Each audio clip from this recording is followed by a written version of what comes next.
They're not quiet because they have nothing to say. They're quiet because they're watching, listening, analyzing, and most people completely misunderstand them. In a world where loud voices get attention, silent people often get labeled as shy, awkward, or even weak. But silence is rarely emptiness. Most of the time, it's depth. Silent people don't rush to fill every gap in a conversation. They don't feel the need to prove their presence with constant noise, because their presence isn't built on volume, it's built on awareness. Many silent people learned something important very early in life, that speaking doesn't always mean being heard. Maybe they were interrupted often. Maybe their emotions were dismissed. Maybe they realized that not everyone deserves access to their inner world. So instead of reacting quickly, they started observing. Instead of speaking impulsively, they started thinking carefully. Psychologically, silence is not weakness, it's regulation. It means the brain is processing before responding. Research suggests that quieter individuals often engage in deeper cognitive processing. They reflect longer. They evaluate consequences. They notice subtle details others ignore.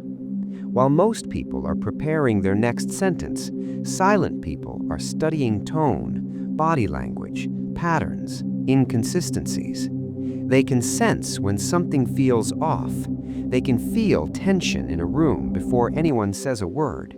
And because they don't constantly express every thought, when they finally speak, it usually carries weight.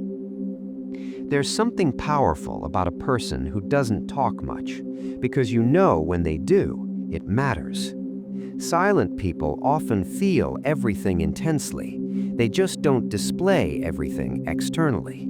Their emotions run deep, but controlled. They may replay conversations in their head. They may analyze situations long after everyone else has forgotten them. Not because they're weak, but because they are wired for depth. Some silent people are introverts. Some developed silence as protection, and some simply understand that energy is valuable. Not every battle needs a reaction. Not every opinion needs to be voiced. Not every thought deserves air. Silence can be a boundary. It can be emotional intelligence. It can be strength disguised as calmness. In social settings, silent individuals are often the best observers. They remember small details about you. They notice your mood shifts. They pick up on things you didn't say. They are often the ones who understand others the most because they spend more time listening than talking. And listening is rare. The world rewards loud confidence, but there is another kind of confidence, the quiet kind.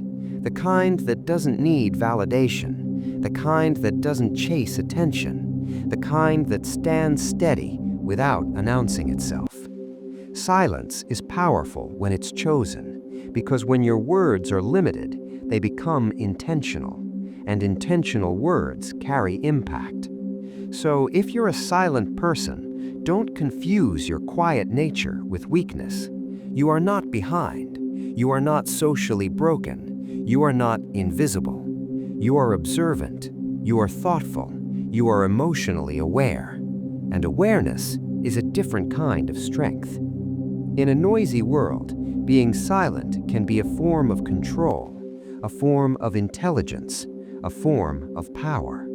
And sometimes, the quietest person in the room is the one who understands it the most.